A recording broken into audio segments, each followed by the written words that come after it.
පින්වත් ඊළඟ ගුණය මොකද්ද? ලෝක විදු. උන්වහන්සේ ලෝකේ කියන වචනේ එක එක විදිහට අර්ථ තෝරලා තියෙනවා. මෙතන ලෝක කියලා කියන්නේ සත්වයන්ගේ ආවාස. දැන් සාමාන්‍යයෙන් අපිට ලෝක කිව්වම වෙන්නේ මොකද්ද හිතට?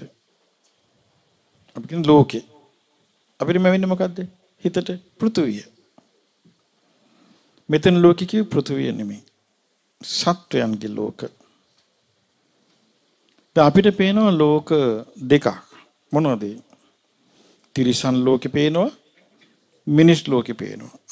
අපි දැසට. මේ ලෝකේ තව ගොඩාක් ලෝක තියෙනවා. ප්‍රේත ලෝක, අසුර ලෝක, නිරය, දිව්‍ය ලෝක, බ්‍රහ්ම ලෝක ආදී ලෝක තියෙනවා. තව ලෝක තියෙනවා අසඤ්ඤ ලෝක. අසඤ්ඤ ලෝක කියන්නේ ලෝකේ ඉන්නවා ඉපදිලා යා දන්නේ. එහෙමත් ලෝක තියෙනවා. බුදුරජාණන් වහන්සේගේ ලෝකවිදු ඥාණයට හසු නොවෙච්ච ලෝකයක් නැහැ. උන්වහන්සේ මේ ලෝකේ සියල්ල දැක්ක කියන්නේ අතරගත්තු නෙල්ලි ගෙඩියක් වගේ. නෙල්ලි ගෙඩියක කරකොල ඕන පැත්තක බලන්න පුළුවන් නේ. මේ වගේ මේ සත්‍ය කර්මානුරූප උපදින හැටි. කර්මානුරූප මැරෙන හැටි. උන්වහන්සේ මේ සියලු ලෝක දැක්කා. උන්වහන්සේ දැක්ක මේ ලෝකවල උපදින විදිය. උන්වහන්සේ දැක්ක නිරේ දැක්ක නිරේ උපදින්න හේතු කරුණු දැක්කා. പ്രേත ලෝකෙ දැක්කා. പ്രേත ලෝකෙ උපදින්න හේතු වෙන කරුණු දැක්කා. තිරිසන් අපාය දැක්කා. තිරිසන් ලෝකෙ උපදින්න හේතු වෙන කරුණු දැක්කා. ඊළඟට මනුස්ස ලෝකෙ දැක්කා. මනුස්ස ලෝකේ උපදින්න හේතු වෙන කරුණු දැක්කා. දිව්‍ය ලෝකෙ දැක්කා. දිව්‍ය ලෝක උපදින්න හේතු වෙන කරුණු දැක්කා. ඊළඟට බ්‍රහ්ම ලෝක දැක්කා. බ්‍රහ්ම ලෝකවල උපදින්න හේතු වෙන කරුණු දැක්කා. එහෙනම් උන්වහන්සේ නිකන් ලෝක දැක්ක විතරක් නෙමෙයි. ඒ ලෝකවල උපදින්න හේතු වෙන කරුණු දැක්කා. ඊළඟට උන්වහන්සේ පමණකින් නැවතුන්නේ නැහැ. උන්වහන්සේ දැක්කා ලෝකෙ නිදහස් වෙන හැටි. උන්වහන්සේ වදාලා යම් ශ්‍රාවකෙක් සෝතාපන්න වුණොත් සතර අපාය නිදහස්. කාගේ ඥානෙද? බුද්ධ ඥානෙ. ලෝකවිදු ඥානෙ. උන්වහන්සේ දැක්ක සතර අපාය මෙයා මිදෙනවා. වෙන කවුරුත් දැකපු එකක් නෙමෙයි. සකදාගාමී වුණොත් උන්වහන්සේ දැක්ක එක වතාවක් කාම ලෝකෙට එනවා. අනාගාමී වුණොත් කාම ලෝකෙට එන්නේ නැහැ. අනාගාමී බ්‍රහ්ම ලෝකවල ඉන්නේ. අරහත් ඵලයටපත් වුණොත් පිරිනුවම් පානවා. කොහෙවත් උපදින්නේ නැහැ. මේ ඔක්කොම බුදු නුවණින් දැක්කේ. උන්වහන්සේ ලෝකේ දැක්කා. ලෝකේ උපදින හැටි දැක්කා. ලෝකෙන් නිදහස් වෙන හැටි දැක්කා. මේක ලෝකෙ වෙන කිසිම කෙනෙක් දැක්කේ නැහැ. අනිත්‍යයට විශේෂ වෙන්නේ මේක. මේ ලෝකවිදු කියන හරි විස්මයජනක බුදුම සහගත බුදු නුවණක්. ඒකෙන් තමයි සියලු දෙනා කියන්නේ අපි ඔක්කොම දැන් මේ කාලේ අපි ඔය කියන්නේ මේ මිනිස්සු මරුණට පස්සේ දෙවියන් අතරට යන්නේ නැහැ. මේ මැරෙන ප්‍රේත ලෝකෙ කියලා කියන්නේ මොකද මේ අපිට ඥානය පහළ වෙලාද? නැහැ. අර ධර්මයේ තියෙන දේවල් ගලපා බලනවා අපි. බුදුරජාණන් වහන්සේ වදාළනේ මේ කිනා මෙහෙම වුණා මේ වෙනවා කියලා. ඊළඟට උන්වහන්සේ වදාලා යම් කිසි කෙනෙක් මනාකොට තෙරුවන් සරණේ පිහිටියොත් එයා සුගතිය උපදිනවා කියලා. ඒකෙරි අපිට විශ්වාසය තියෙන්න ඕනේ.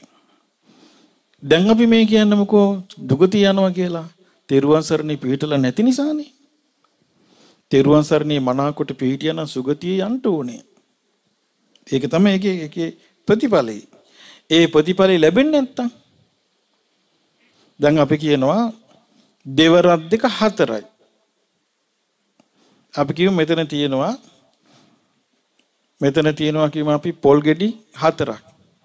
එතකොට කෙනෙක් පොල් ගෙඩි දෙක තියලා ගණන් කරනවා. දෙවරක් දෙක හතරයි. ගාන හරිද වැරදිද? හරිනේ. ඉවර දෙක හතරනේ. එතන පොල් නෑ. අපි ගාන හදාද කියනවා. ගාන හදාද කිව්වට පොල් නැත්තම් එතනදි වැඩක් තියෙයිද ඒක? අපි ගාන එකතු වෙන්නේ නෑනේ නැත්තම් මොකොත්. නැත්තම් 2 2 4 වෙන්න එපා. ඒ වගේ තෙරුවන් සරණේ මනාකොට පිටියන සුගති යන්න ඕනි. මේ දැන් බුද්ධං සරණං ගච්ඡාමි කී කියන යන්නේ නෑනේ. එහෙනම් තෙරුවන් සරණේ පිටලා නෑ. ඒකයි අපි එහෙම කිව්වේ. නමුත් බුදුරජාන් වහන්සේගේ මේ ලෝකවිදු ගුණේ ගත්තොත් විස්මය ජනකයි. මොකද්ද බුදු නුවණට විතරමයි යහුනේ ආයතනයේ අධිපතියාගේ විස්තරේ. ආයතනයේ අධිපතිය කවුද? පාරයා ගැන කිව්වේ. මේ ලෝකේ වෙන කිසිම කෙනෙකුට මේක අහුන්නේ නැහැ. අනිත් කෙනෙක් කොහේ ඉන්න මාරුද මොන බොරුද? මාරයා ආවිසින මිනිසුන්ට. ආසිලා කියන කොහෙද ඉන්නේ මොන බොරුද?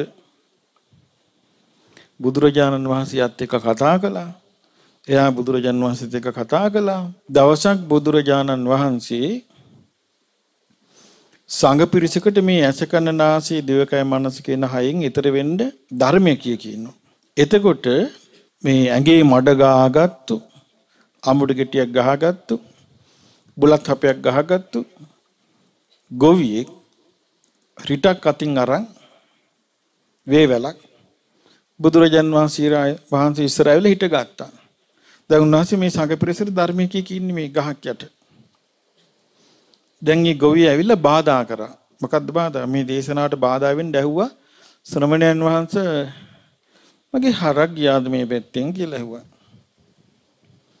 බුදුරජාන් වහන්සේ කෙලින්ම උත්තර දුන්නා. මොකද්ද? මාරය නුඹේ හරක් ගීතනක් නුඹ හොයාගන්න කිව්වා. දැක්කද හඳුනාගත්තු විදිය. ඇදී මුලා කරන්න. ඊට පස්සේ දැන් මෙයා දැනගත්තා මෙයා දැන් අහුණානේ. මෙයා කෙලින්ම මෙයාගේ විස්තරය කිව්වා. කිව්වා ශ්‍රමණීය ඔය ඇස මගේ කිව්වා. ඇත්තම හරි මේ ඇස උඹේ කිව්වා. ශ්‍රමණීය ඔය කනත් මගේ කිව්වා. හරිම හරි මේ කනත් උඹේ කිව්වා. ශ්‍රමණීය ඔය නාසයත් මගේ කිව්වා. හරි නාසයත් උඹේ. ශ්‍රමණීය ඔය දිවත් මගේ කිව්වා. හරි මේ දිවත් උඹේ තමයි කිව්වා. ශ්‍රමණීය ඔය කයත් මගේ කිව්වා. හරි මාරේ මේ කයත් උඹේ තමයි. ශ්‍රමණීය ඔය සිතත් මගේ.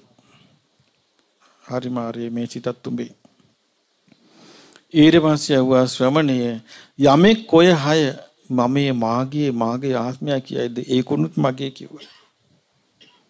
හරි කිව්වා. ඒකුන් උඹේ තමයි කිව්වා. ඊට පස්සේ ආවා මහරේ එනම් මම ඔබෙන් එකක් අහන්නම්. ඔය ආයතන හය කෙරෙහි මමයේ මාගේ ආත්මිකින් හැඟීම නැතුව ඒ ඔය ආයතන හයෙන් නිදහස් වෙච්ච කෙනා ශ්‍රමණියා මට අයිති නෑ කිව්වා. දැක්කද?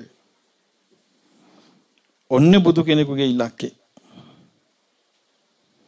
ලෝකවිදු ගුණයක් නැත්තම් මේව අහුවේද? නෑ. දැන් බලන්න අපි බුදුරජාණන් වහන්සේගේ සරණත් එක්ක බලද්දි මේ ලෝකේ වෙන අදහන්න කවුරුත් ඉන්නවද අපිට? නෑ. ඒ සරණට පණ දුන්නත් මොකද? ඒකයි මම කිව්වේ සරණ සම්මස්නහර ඇට මිදුළු වල බසින්න ඕනේ කියලා. එතකොට බුදුරජාණන් වහන්සේගේ ලෝකවිදු බුදුගුණේ බලන්න උන්වහන්සේ ලෝකෙන් එතර වුණා. උන්වහන්සේකට උපමාවක් කියනවා. කියනවා මහණෙනි මඩ ගොඩක් තියෙන පොකුණක් තියෙනවා.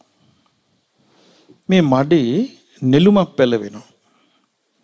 මේ නෙළුම මඩෙන් උඩට එනවා. ජලයෙන්ුත් උඩට එනවා. ඇවිල්ලා නෙළුම පිපෙනවා. හැබැයි ජලයත් එක්ක සම්බන්ධයක් නැහැ. ඒ වගේ මමත් මේ ලෝකේ හැදුන වැඩුණා කිව්වා. නමුත් මම මේ ලෝකෙත් එක්ක සම්බන්ධයක් නැහැ කිව්වා. ලෝකේ කිව්වේ මොකද්ද? ඇස කන නාසය දිවකය මනස.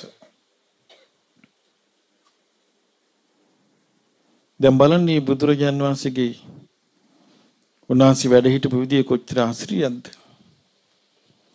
උන්වහන්සේට මේ ලෝකේ රහස් නැහැ. අපිට හැම දෙයක්ම අද්භූතයි. අපි අහන භූතෝ ඉන්නවද? පෙරයෝතෝ ඉන්නවද? යක්කු මොන වගේද? එහෙම අහනව නේද? පෙරේතයෝ මොන වගේද? ඇත්තට දෙවිවරු ඉන්නවද? මේ බ්‍රහ්ම ලෝකෙ එහෙම එකක් තියෙනවාද? ඔහොම කී අහන්නේ නැද්ද මිනිස්සු? ඇයි හේතුව? අපිට හරිම කුතුහලයක්. ඇයි හේතුව?